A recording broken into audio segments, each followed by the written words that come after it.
Salvi, sahabat Katolik terkasih. Semoga kasih karunia Tuhan menyertai kita semua saat kita membuka hati untuk disapa oleh sabdanya yang menghidupkan. Hari ini, kita akan merenungkan sebuah panggilan yang sangat mendasar, menjadi kudus. Bacaan pertama dari kitab Imamat memerintahkan, "Kuduslah kamu, sebab aku, Tuhan Allahmu, kudus." Tapi apa artinya menjadi kudus? Ternyata, kekudusan bukanlah tentang ritual yang megah atau doa yang panjang semata. Kitab Imamat menjabarkannya dengan sangat praktis.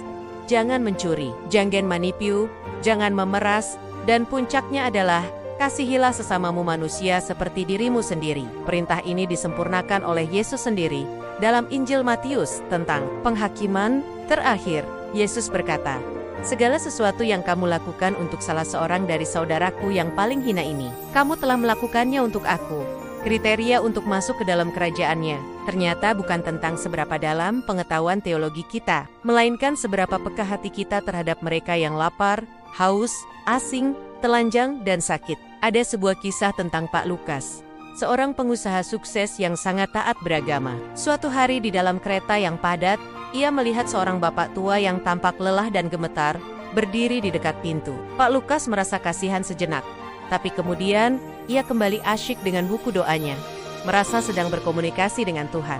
Ia bahkan berhasil menyelesaikan satu putaran rosario sebelum turun dari kereta. Namun, saat di pintu keluar stasiun, ia melihat bapak tua tadi pingsan karena kelaparan. Justru orang lain yang berpakaian sederhana yang pertama menolong, membopong, dan memberinya minum. Malamnya, ketika Pak Lukas membaca Injil, hatinya tersentak oleh kalimat, "Ketika aku lapar, kamu tidak memberi aku makan." Ia sadar, sepanjang perjalanan di kereta, ia memang sedang berdoa. Namun ia telah mengabaikan wajah Yesus yang sedang berdiri gemetar di hadapannya. Sahabat beriman, kisah ini mengajak kita merenungkan kekudusan yang membumi. Seringkali kita merasa hidup hampa, padahal kita merasa sudah menjadi orang baik. Mungkin karena motivasi kita masih berpusat pada diri sendiri. Sabda Tuhan hari ini mengubah perspektif kita. Makna hidup kita ditemukan saat kita berguna bagi orang lain.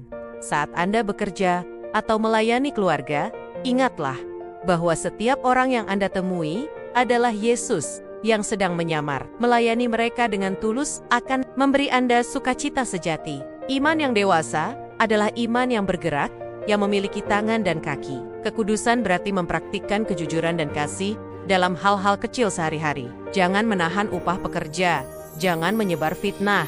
Inilah ibadah yang sejati. Di masa prapaskah ini, kita diajak berderma. Namun, berderma bukan sekadar memberi uang, melainkan memberi perhatian dan martabat kepada mereka yang sering kita lupakan. Mari kita akhiri renungan ini dengan doa. Ya Bapa yang Maha Kudus, ajarlah kami untuk tidak hanya mencari-Mu di dalam keheningan gereja, tetapi juga mampu menemukan-Mu dalam diri sesama kami yang menderita. Mampukanlah kami menjadi alat kasih-Mu yang nyata, agar kekudusan-Mu terpancar melalui setiap kata dan perbuatan kami hari ini. Amin.